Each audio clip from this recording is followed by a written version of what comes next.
ሰላም ለእናንተ ይሁን። ዳንኤል ነኝ ከሻይን ኦን ዳርክነስ ወንድማችንን ፓስተር ዳንኤልን ደግሞ ዛሬ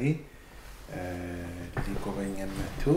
እንግዲህ አውደ እጁን መልሰውን ብለን ውስጥ ያለውን ነገር እንዲያወጣ ምን እንዳለው ምን እየሰራ እንዳለ ትንሽ ልናወራው ነው። ያው ስናወራው ስለ ኢየሱስ ነው፣ ስለ ስራው። ዳኒ እንኳን ደህና መጣ ወደ አሜሪካ። እንኳን እግዚአብሔር ረዳ ለምሰራቸው ስራዎች ሁሉ እግዚአብሔር ዘመንን ይባርክ። አሜን። እንኳን ደህና መጣ። ቴንኪው በጣም ዳኒ፣ በጣም ደስ የሚል ግብዣ አርጋችሁ ስለጠራችሁኝ አመሰግናለሁ። በምትሰሩት ስራ በሻይን ኦን ዳርክነስ በሚሰራው ስራዎች ሁሉ ጌታን አከብራለሁ። ለእናንተም ትልቅ አክብሮት አለኝ፣ እንዲሁም ትልቅ ፍቅር አለኝ። የጌታን ስራ በፍጹም መሰጠት እየሰራችሁ ስለሆነ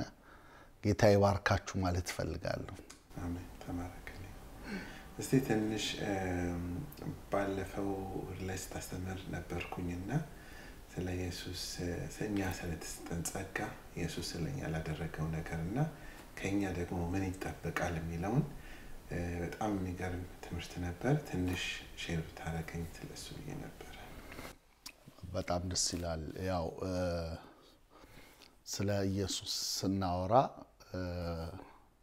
ስለ እግዚአብሔር ፍቅር ነው የምናወራው። ብዙ ጊዜ ላይ ኢየሱስን እንድናጎላው የሚፈልገው ራሱ እግዚአብሔር ነው። ስለዚህ ስለ እግዚአብሔርም ጭምር ነው የምናወራው። ስለ ኢየሱስ ስናወራ ልጁን ስለሰጠው አባት ፍቅርም እናወራለን ማለት ነውና መጽሐፍ ቅዱሳችን ኤፌሶን ምዕራፍ 2 ላይ ሲናገር ቁጥር 4 ላይ ነገር ግን እግዚአብሔር በምህረቱ ባለጠጋ ስለሆነ ብሎ ከወደደን ከትልቅ ፍቅሩ የተነሳ በበደላችን ሙታን በሆንን ጊዜ ከክርስቶስ ጋር ሕይወትን ሰጠን ይላልና የእግዚአብሔርን ፍቅር ሲገልጥልን ኢየሱስን የሰጠበትን ነገር ያነሳልናል። ያን ደግሞ ሲያሳየን የምህረቱን ባለጠግነት ያሳየናልና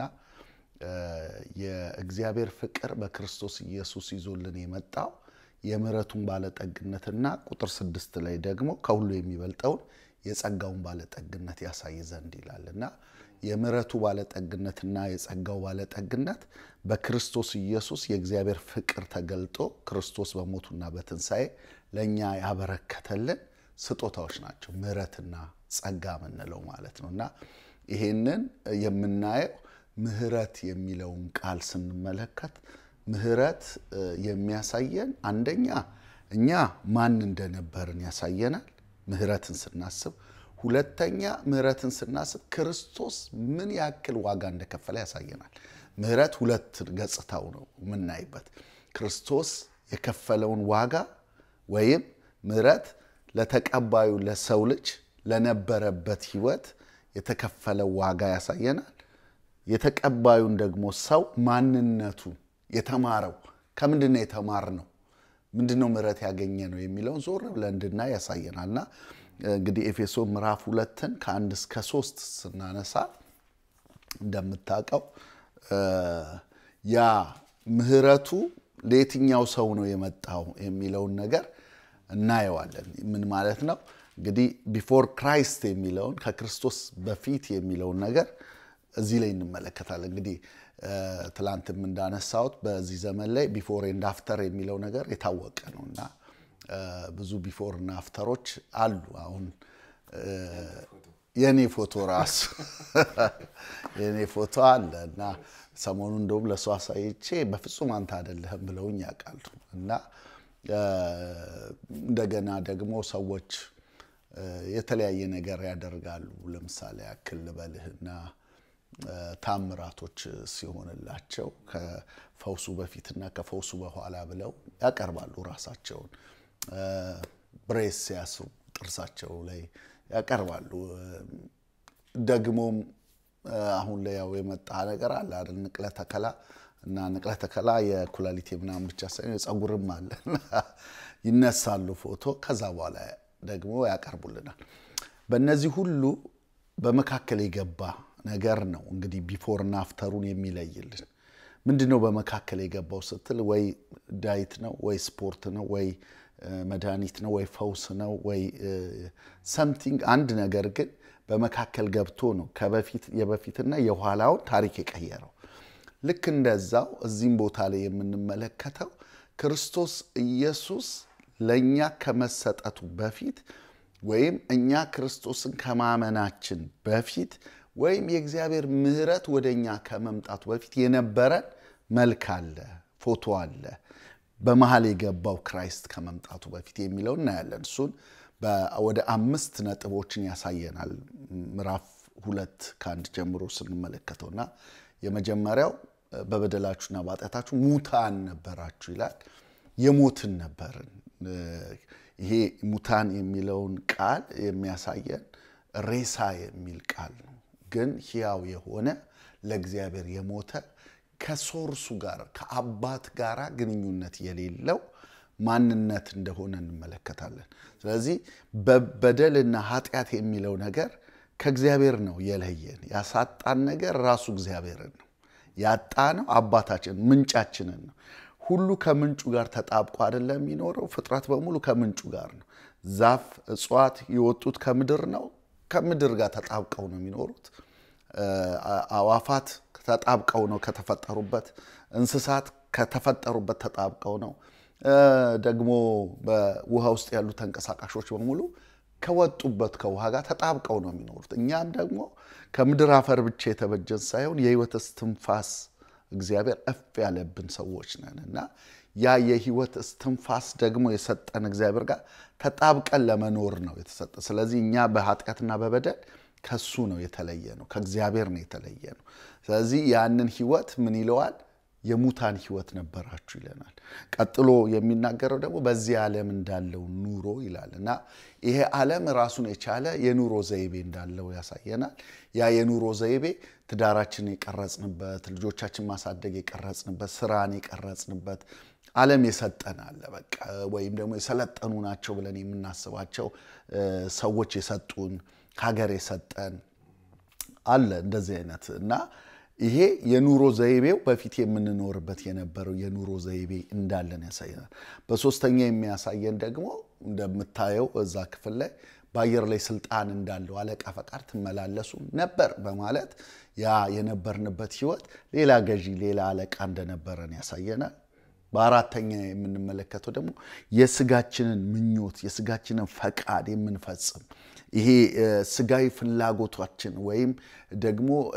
የወደቀው ማንነታችን በላያችን ላይ ሰልጥኖ መልካሙን ሳይሆን ክፉን እንድናደርግ የሚያደርግ የማይረካ ማንነት ከእግዚአብሔር ጋር የተጣላ ስለ ስጋ ማሰብ ከእግዚአብሔር ጋር ጥል ነው እንደሚል ስለ ስጋ ብቻ የምናስብ የወደድነውን ሁሉ የምናረግበት እግዚአብሔር የወደደውን የማናረግበት የስጋ ፍላጎት መሻት ምኞት የሚገዛን ሰዎች ነበር ይላል። አምስተኛ ላይ የምናየው የቁጣ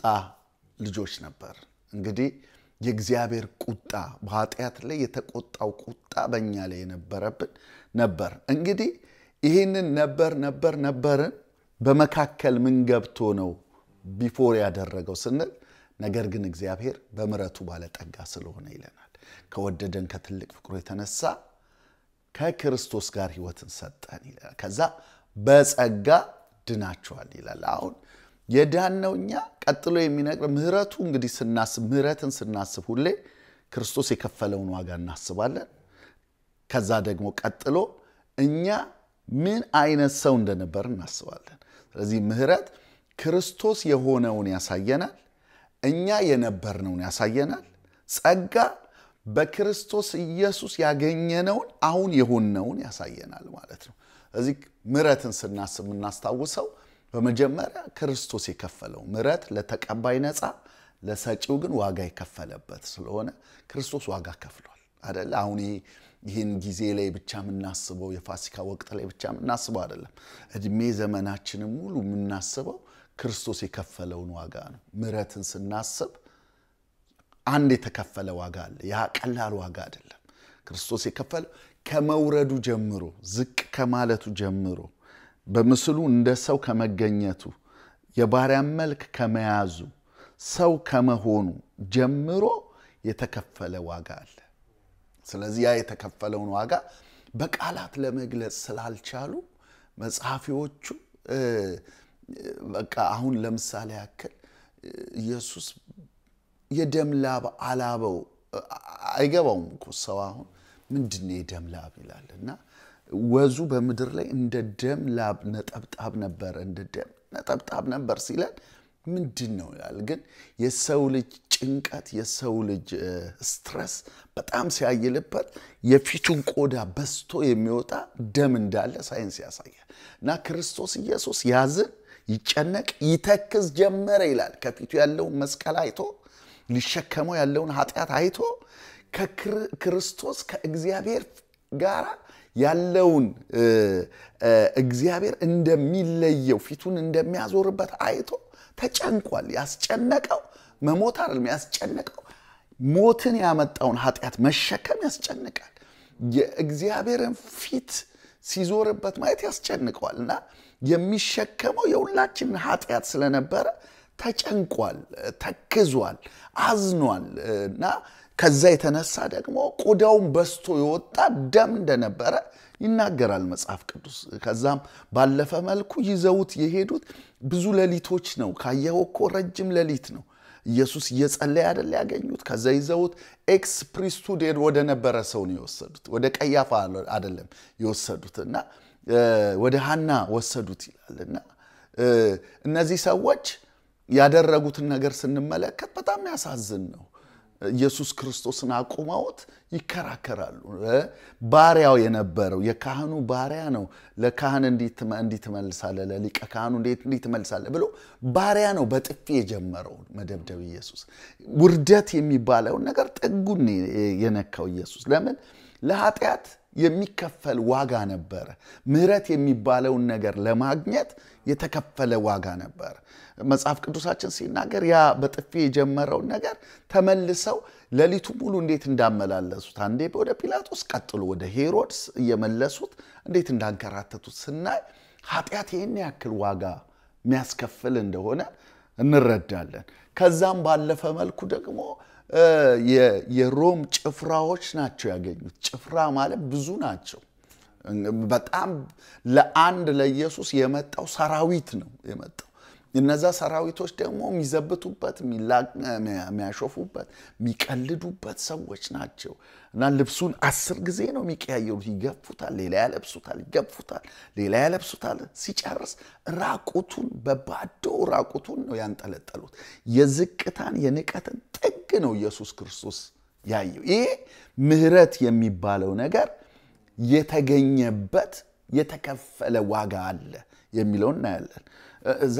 በፊቱን በጥፊ መቱት ነበር ሲል ቀላል አይደለም እነዚህ ሰውነታቸው የፈረጠመ በስፖርት በመደብደብ የፈረጠሙ ሰዎች ናቸው የሚመቱት በመጣል የሚወራረዱ ሰዎች ፊት በማበላሸት የሚወራረዱ ለዚህ እኮ ነው ኢሳይያስ ምዕራፍ 52 ቁጥር 14 ላይ ሲናገር ምስሉን ሲገልጽልን ሰው አይመስልም ነበር ይላል እና ያዩት ሁሉ ደነገጡ ይለናል ምን ያክል አስደንጋ ምዕራፍ 52 ቁጥር 14 ላይ በተለይም በአዲሱ መደበኛ ትርጉም ስታይ በሌሎች ትርጉሞች ስታይ ፊቱ ተበላሽቶ ነበር ይላል ማለት ሙሉ ነገሩ ተበላሽቶ እንኳን አይደለም እኮ ያ ሁሉ ጭፍራ የደበደበው ሰው ሪስሊንግ ላይ እንኳን ምናያቸው አንድ ለአንድ እንኳን በአንድ ቡጢ እንኳን አንድ ሰው አፍንጫው ይሰበራል አንዳንድ አይናቸው እኮ ተሸፍኖ እኮ ነው ምናያቸው ኢየሱስን ያ ሁሉ ሰው ግን በጥፊ መታው ነበር ይተፉበት ፊቴን ከትፋትና ከውርደት አልመለስኩም ይላል ጀርባዬን ለገራፊዎች ጉንጬንም ለጸጉር ነጮች ሰጠው አሁን በጥፊ ብቻ አይደለም እኮ ጺሙን ይነጩት ነበር የነጩ ያሰቃዩት ነበር ይተፉበት ነበር ሀክ ብለው ነው የሚተፉበት የነበረው እዛ ደግሞ ማን የመታ ያሉ አይኑን እየሸፈኑ ይቀልዱበት ነበር ይሄን ሁሉ ሲሆን እግዚአብሔር ዝም ነው ያለው ለምን ለኃጢያት ይሄ ሁሉ መከፈል ነበረበት ስለዚህ ነው መጽሐፍ ቅዱሳችን ሲናገር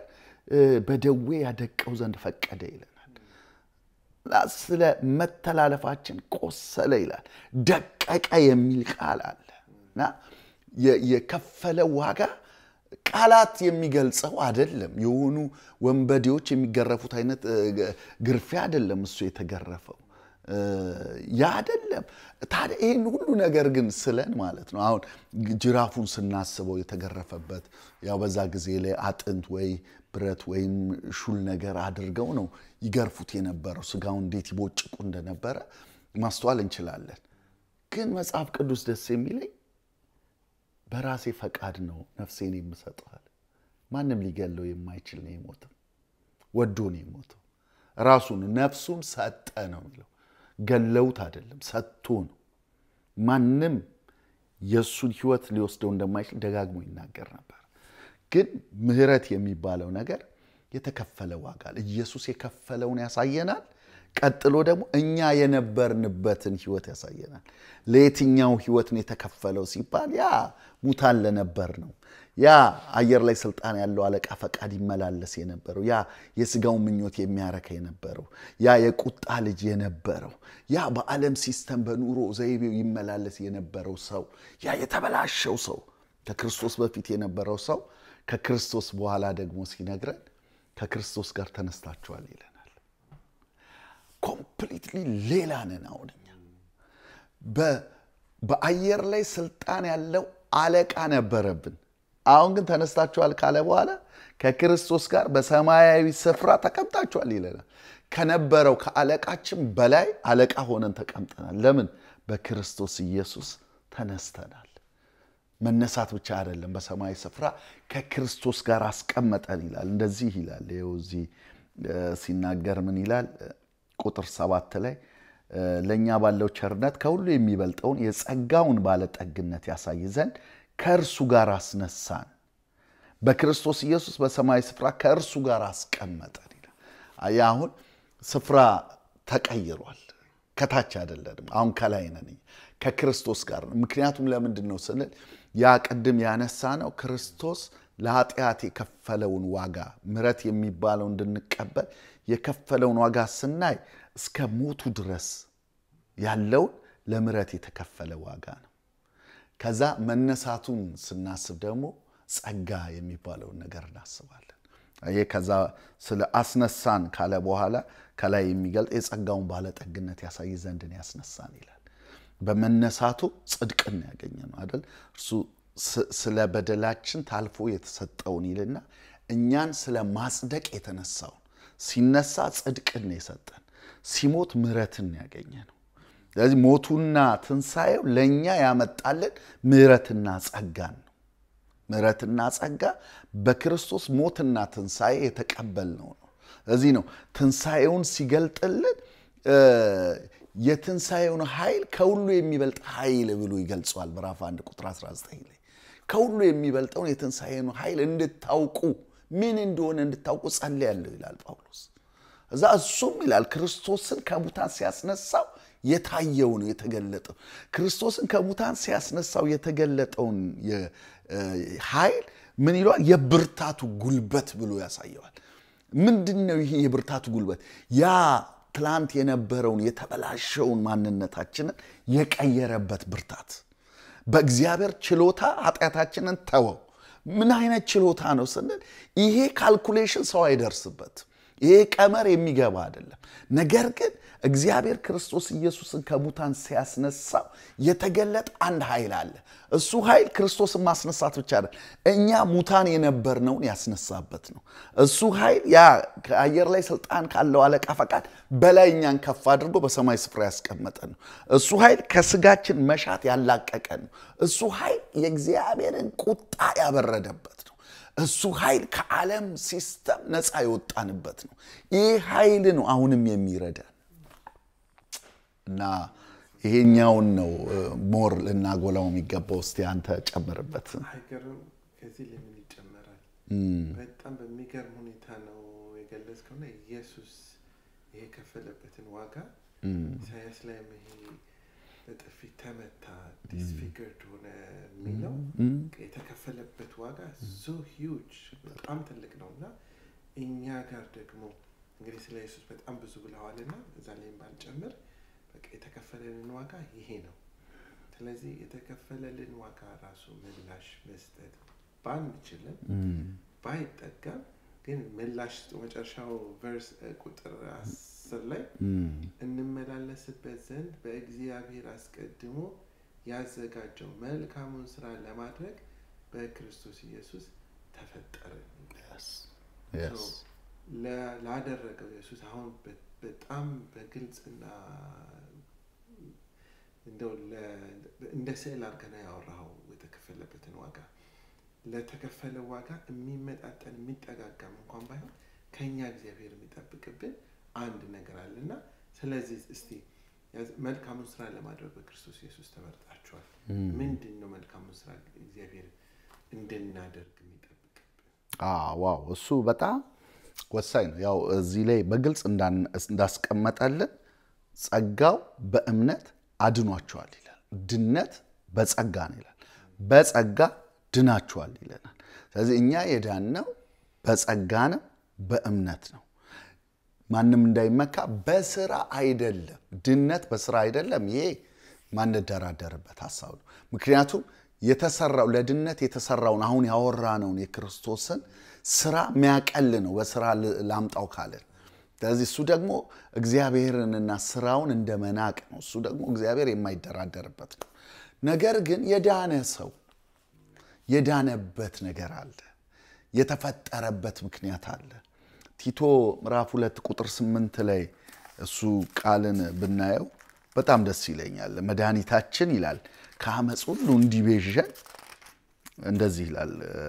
ምዕራፍ 2 ላይ ቁጥር 14 ላይ መድኃኒታችን ከአመጽ ሁሉ እንዲቤዠን መልካሙን ለማድረግ የሚቀናውን ገንዘቡም የሚሆነውን ህዝብ ለራሱ እንዲያነጻ ስለኛ ነፍሱን ሰጥቷል አየ ስለኛ ነፍሱን የሰጠበት ነገር ሲነግረን መድኃኒታችን ያዳነ ለምንድነው መልካሙን ለማድረግ የሚቀና ገንዘቡ የሚሆነውን ህዝብ ለራሱ እንዲያነጻ ይላል ስለዚህ እኛ የዳነ ሰው መልካም የማድረግ መሻት አለው ቅናት አለው ዝም ብሎ አያልፍም የተበላሸ ነገር ዝም ብሎ አይሄድም መልካም ማድረግ የሚባል በክርስቶስ ኢየሱስ ምሕረትና ጸጋ የተቀበልነው ምሕረት የማድረግና ቸርነት ማድረግ ነው ምሕረት ሁሉ ጊዜ ፍቅር ሲደመር ርህራሄ ነው ጸጋ ሁሉ ጊዜ ፍቅር ሲደመር ቸርነት ነው እኛም ጋር እግዚአብሔር የሚጠብቅብን ምንድነው ፍቅር ካለን ርህራሄ አለ ርህራሄ ማለት ምን ማለት ነው ካለን ርህራሄ ላቭ ኢን አክሽን ማለት ነው ስትራራ ተግባራዊ የሆነ ፍቅር ምላሽ ትሰጣለህ ጸጋስ ካለ ጸጋ ማለት ደግሞ ቸርነት ነው ለሌሎች መቆረስ ነው ለሌሎች ማካፈል ነው ስለዚህ ያንን የማድረግ ህይወት ልባችን ውስጥ አለ እንቀናለን አይተን ዝም አንልም ፍትህ የሚባለው ነገር ግድ ይለናል ጽድቅ ግድ ይለናል ሰው ተቸግሮ አይተው አታልፍም ሰው በኃጢአት ውስጥ ሆኖ ወንጌል ሳትነግረው ማለፍ አትችልም እንዲመለስ ንገረው ይላል መልካም መቼ መልካምነት የሚጀምረው የምስራቹን ከማውራት ነው አይደል መልካሙን የምስራች የሚናገሩ እግሮቻቸው እንዴት ያማረ ነው አይደል መልካም ከተሰጠን የወንጌል ተልኮ የሚጀምር ነው ቀጥሎ ኢየሱስ ክርስቶስ መልካምን ያደረገ ዞረ ብሎ ለዲያብሎስ የተገዙት ነፃ ያወጣ ነው ይላል ስለዚህ ነፃ ማውጣት መልካም ስራ ነው ይሄን ብቻ አይደለም ደግሞ ሰዎች ካሉበት ነገር ማገዝ መርዳት እሱም መልካም ስራ ነው ከቤተሰብ መጀመር ከሌላ አይደለም መጽሐፍ ቅዱስ ሲናገር አጠገቡ ያለውን በቅርቡ ያለውን ቤተሰቡን ለነሱ የማያካፍል እነሱን የማይረዳ ሰው ሃይማኖት ካለው ሰው ይልቅ እጅግ የከፋ ነው ይላል ሃይማኖት ከሌለው ሰው ይልቅ እጅግ የከፋ ነው ይላል ምን ይማር መልካም የማያደርግ ሰው ለቤተሰቡ የማይቆረስ ሰው ስለዚህ ኢየሱስ ክርስቶስ ያሳየንን ህይወት መድገም አለብን ነው ይላል መልካም ማድረግ የተፈጠርንበት ነው በመጀመሪያ የመጀመሪያው ክፍል የበፊት ህይወታችን ላይ ከፍጥረታችን የቁጣ ልጆች ነበር ይላል አሁንስ በክርስቶስ ኢየሱስ እኛ ፍጥረቱ ነን ይለናል የሱ አይነት ነን ይለናል አየ ከዛስ እንመላለስበትም ዘንድ እግዚአብሔር አስቀድሞ ያዘጋጀውን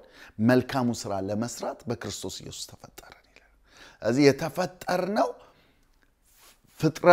ፍጥረታችን ታይፑ ራሱ የኛ የዳንበት ታይፕ የሚያስገድደን ድራይቭ የሚያደርገን የሚጫነን እንድንቀና የሚያደርገን ነገር መልካም ነገር የዳነ ሰው ሁሉ ጊዜ መልካም ስራ አለው ለመዳን አንሰራ የዳነ ሰው ግን መልካም ስራ ይሰራል ይሄ መሰረታዊ ኢየሱስን ብርሃንነታችንን የምናሳይ ጨውነታችንን የምናሳይበት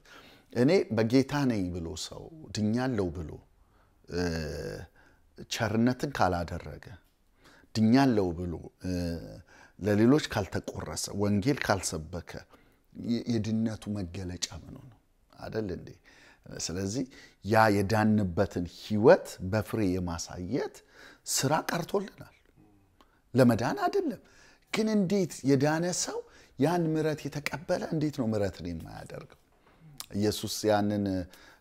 ሉቃስ 10 ላይ ያለውን ምሳሌ የተናገረው ትዝካለ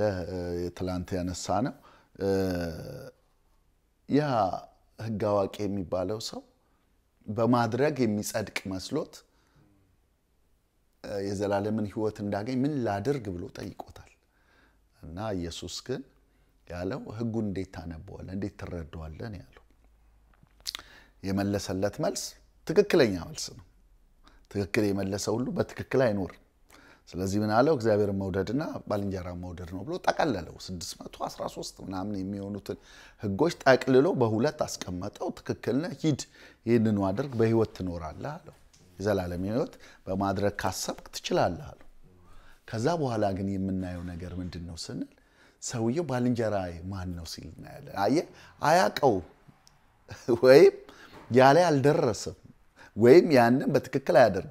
ባይብሉን ወይም ቃሉን ህጉን በትክክል ተርጉሞታል ነገር ግን በህይወቱ አልተረጎመው ስለዚህ ቃሉን በህይወት መተርጎም የሚለው ነገር ነው አጠንክሮ የሚናገረው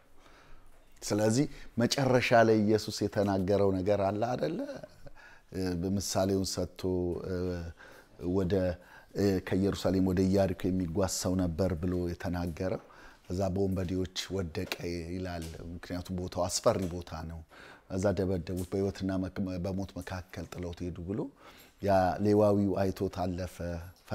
ካህኑ አይቶት አለፈ ይላል ሳምራዊው ግን ይላልና ያ ሳምራዊ የፖለቲካ የሃይማኖት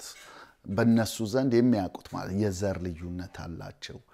ድቅል ናቸው ብለው ነው የሚያስቡት አፈራቸውን የማይረግጡት እና ኢየሱስ ክርስቶስ ለወደቀው ሰው ለሰው ባልንጀራነት ትላንትና የነበረን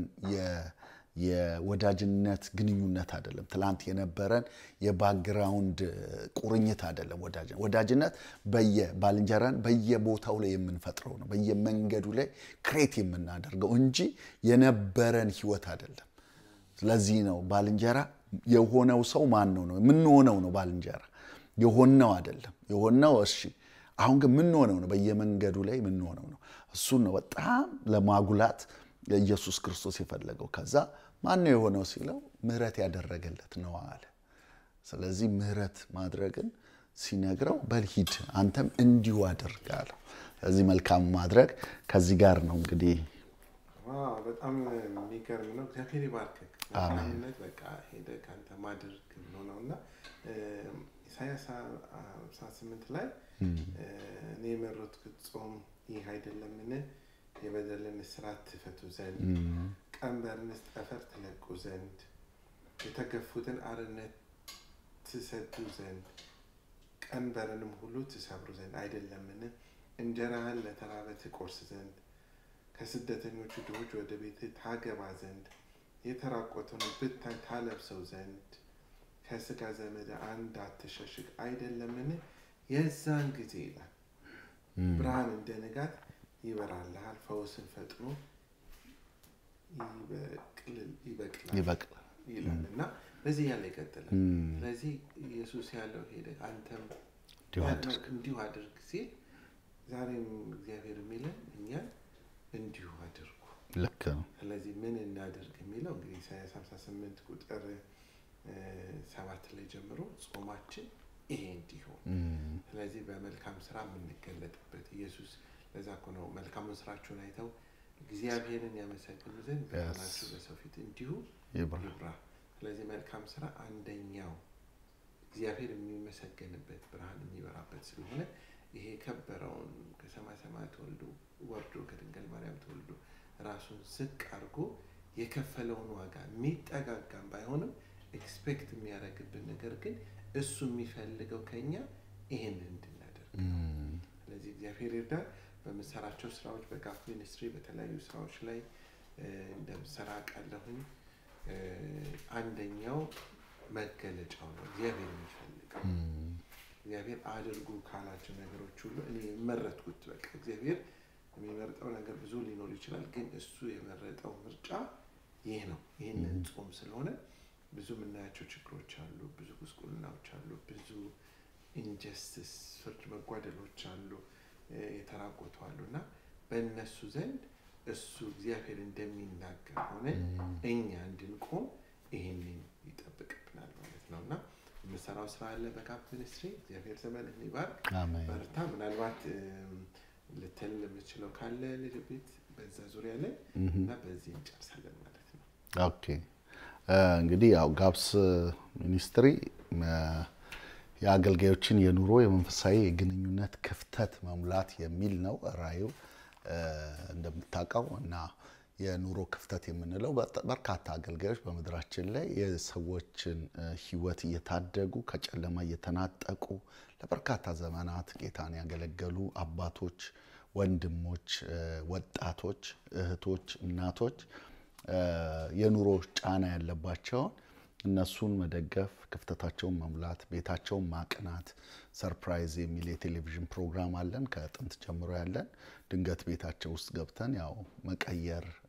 ቃ መቀየር ቤታቸውን መስራት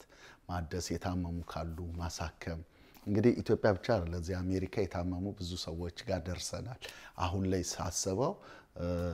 በመጣሁበት ጊዜያቶች ሁሉ የታመሙ ሰዎችን አግዘናልና እግዚአብሔር እዚህም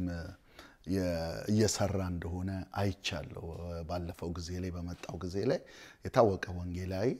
ሁለቱ ኩላሊቶቹ ደክመውበት ለሱ እንደዚሁ ጎፈንድሚ አካውንት ከፍተን ራሳችን አስተባብረን በአጭር ጊዜ ውስጥ $35,000 ሰብስበንለታል ከዛ በፊት በነበረው ኢትዮጵያ የነበረ ወንድማችን ደግሞ የታወቀ ወንድም በወንጌል የሚተጋሰው ሱም እንደዚሁ ለንቅለ ተከላው የሚያስፈልገው ነገር ሁሉ ሬዛ አድርገን ህንድ ሀገር ሄዶ ታክሞ አሁን በጥሩ ጤንነት ውጪ በአደባባይ ላይ ወጥቶ እየሰበከ ያለ በየመድረኩ ላይ ያለ ልጅ አለ አሁንም እዚህ ስመጣ በቅርቡ ያየሁት ሰው አለ እሱም እንደዚሁ ድንገት ነው ያየሁት ማቀው ወዳጄ ነው ድንገት ታሞ ነው ለሱም እንደዚሁ አሁን የበኩላችንን ያደረግን እንገኛለን ኢትዮጵያ ውስጥ ግን በርካታ ሰዎች ታሞ የተኙ ሰዎችን አገልጋዮችን ያው እንደ ፈረሱ እንደ ኢትዮጵያ በየጎዳናው ላይ የምናያቸው ቁስል በቁስል የሆኑ ትላንት የተጠቀሙባቸው ፈረሶች ባለቤቶቻቸው ጌቶቻቸው አሳልፈው በየጎዳናው ላይ እንደጣሏቸው የኢትዮጵያን በርካታ አገልጋዮች እንደዚህ ተጥለዋልና ስለዚህ ያንን የሚራራ ትውልድ እንዲነሳ የማድረግ የማሳየት እነሱን የመርዳት ይሄ በርካታ ሰዎችን አድርገናል ለአንዳንዶች ቤት ተገዝቶላቸዋል ለአንዳንዶች መኪና ተገዝቶላቸዋል አንዳንዶች ደግሞ ትልልቅ የገንዘብ ስጦታዎች ተቀርቦላቸዋል ይሄ በዛ ሚኒስትሪ በተጓዝነው ጉዞዎች ያየነው ትልልቅ ፍሬዎች ናቸው እግዚአብሔርን ስለዛ እጅግ አድርጌ አመሰግናለሁ የግንኙነት ክፍተት የምንለው ማስታረቅ ላይ ነው ብዙዎችን አስታርቀናል እንግዲህ በሚዲያ ላይ ማናሳየው ፕሮግራማችን እሱ ነው የመንፈሳዊ ክፍተት የምንለው ማስተማር ማሰልጠን ላይ ነው ይሄን በጣም ትኩረት ሰጥተን እየሰራ ነው አገልጋዮችን ከማብቃት አንፃር በርካታ ስልጠናዎች አሉ ራሳችን የምንሰጣቸው እንደገና ደግሞ መንፈሳዊ ኮሌጅ ውስጥ ገብተው መማር የሚችሉ ሰዎችን ስፖንሰር ያደረገን ያስተማርን እንገኛለን በማስተርስ ደረጃ ድረስ የተማሩ ሰዎች አሉ አሁን እዚህ ሀገር ላይ ያለ የታወቀ ዶክተር ሆኖ ያለ የሚያገለግል ሰው እኛ ነበርን ኢትዮጵያ ምናስተምረው የነበረውና ትልቅ ቸርች ፕላንት አድርጎ እዚህ እየሰራ ያለ ሰው ነው እንደዛ አይነት በርካታ ሰዎችን አግዘናል አንጾኪያ ሙቭመንት ነው ሌላኛው ያው ወንጌል ላይ የአንጾኪያን ቤተክርስቲያን የወንጌል አካሄድ የሚደግሙ ሰራዊትን ማስነሳት ነው ወንጌልን የሚሰሩ ሰዎችን እሱ ላይ ጥንካራ ስራ እየሰራን ነው በመርዳት ላይ በመስበክ ላይ በመሪዎች ላይ በመመከትና ማጥቃት ላይ እነዚህ አራት መዎችን ይዘን እየሰራን እንገኛለን እግዚአብሔር ትልቅ ነገር ያደረገ ነው ቅዱሳን በሚችሉት ነገር አብረው እንዲቆሙ ከእግዚአብሔር ስራ ጎን እንዲቆሙ በገንዘባቸው በስጦታቸው ለአገልጋዮች በመናደርገው ያልባሳ ስጦታ አለን በየአመት 3 ጊዜ እናደርጋለን አገልጋይ የሚቆመው ለብሶ ነው ሱፍ ለብሶ ነው መቆም ይፈልገውና ደግሞ የሚያምርበት እንደዛ ነው ስለዚህ ያንን ሁሉ ጊዜ እናደርጋለን ይሄን ላይ የሚተባበሩ እዚህ በአሜሪካ የሚገኙ የጋፕስ ቤተሰቦች አሉ እግዚአብሔር ይባርካቸው እንደገና አሁን ትልቅ ቢሮ ይዘን ስቱዲዮ ገንብተን ፎቅ ተከራይተን እዛ ኢትዮጵያ ላይ እየሰራን ያለነው ብዙ የሚዲያ ፕላትፎርሞችን ዘርግተን ትውልዱን በወንጌል ለመድረስ ደግሞ የእግዚአብሔርን ሐሳብ ወደ ትውልዱ የተበላሸው ሚዲያው ላይ የምናያቸው ተበላሹ ነገሮች የምናርመው ራሱ ያን መረብ በመያዝ ነውና ኢየሱስ የተናገረው ቃል አለ አይደለ cast your net on the right side ብሏል መረባችሁን በስተቀኝ ጣሉት መረባውን በብዛት የተያዘው በሌሎችና በኢየሱስ ድምጽ መረቦች ኔትወርኩ ኔት ለኛ ኔትወርኩ በሙሉ መያዝ የምንችልበት እንግዲህ አሊጎራይዝ አድርገው ማለት ነውና እንደዛ አድርገን ሚዲያውን በሙሉ መቆጣጠር አለብን በቀኝ እየጣለን ትውልዱን መቅረጽ አለብን አሳዎቹን መሰብሰብ አለብን በክርስቶስ ድምጽ ወደዛ አሳ የሚገቡ ሰዎችን አሳጥማጅ አደርጋቸዋለሁ አይደል እኛም በዛ ሚዲያ ላይ ማጥመድ የምንችልበት ብዙ የፊልም ስራዎችን ጀምረናል የዝማሬ ስራዎችን ጀምረናል ጎ ቪዥን የሚል ባለራዮች ቪዥናቸውን እየተናገሩ የሚቀጥሉበትን እገዛ የሚያገኙበትን እሱ ጀምረናል የኔ ቀን የሚል አክት 1120 የሚል የዩቲዩብ አካውንት ጀምረናል ሌሎችም ድሮም የምንጠቀምበት ሰርፕራይዝ ቲቪ ወይም ዳንኤል ዋለልኝ ኦፊሻል የሚለው እሱንም አሁን በስፋት ሚዲያውን ይዟል ያው እንደዚህ ጄኒውን የሆነ ነገር ይዘህ ስትመጣ ቀስ ያለ ነው ሰብስክሪፕሽኑን ጨምረው ጥሩ እየሄድን ነው የሆነ ዘመን ላይ ግን ትልልቅ ቁጥሮች ይደርሳል ምንድነው ዩቲዩብ አክትስ 1120 ዳንኤል ዋለልኝ ኦፊሻል ማሊ ለክርስቶስ ባላንስድ ላይፍ የሚል ደግሞ ትምህርት ብቻ የሚቀርብበት ቻናል አለን እነዚህ ይመስላሉ ቴክስት አርክልኝና ፍለፊት ዲስፕሌይ ታደርሽ የቤር ባንክ የሚሰራቸው ስራዎች በጣም ሰፊ ናቸው የቤር ዘመንህን ይባል በዘራ ቁጥር ደግሞ የሚያሳድገው እሱ ስለሆነ የቤር በመዘራዘር ሁሉ የቤር ያሳድግልክ የቤር ባንክ እንግዲህ ሩጫችን ጀማሪና ፈጻሚ ሆነውን ኢየሱስን ያያየን ሩጫችንን በትዕግስት እንሩጥ በስተመጨረሻ ደግሞ አንድ ብዙ ጊዜ በእግዚአብሔር ፈርተን እናዋጅ በሚለው የጻፍኩት አንድ ጽሑፍ አለች በተለያዩ ስፖርታዊ ውድድሮች ላይ ጥሎ ማለፍ የሚያሸልም ሲሆን በክርስትና ግን ጥሎ ማለፍ ኢየሱስን አለመምሰል ነው ስለዚህ ጥለናል ለለፍ ኢየሱስን ለመምሰል ከፈለግን የወደቁትን እናንሳ ኢየሱስን ለመምሰል ዳኒ በጣም ማምሰል ነው ተባረክ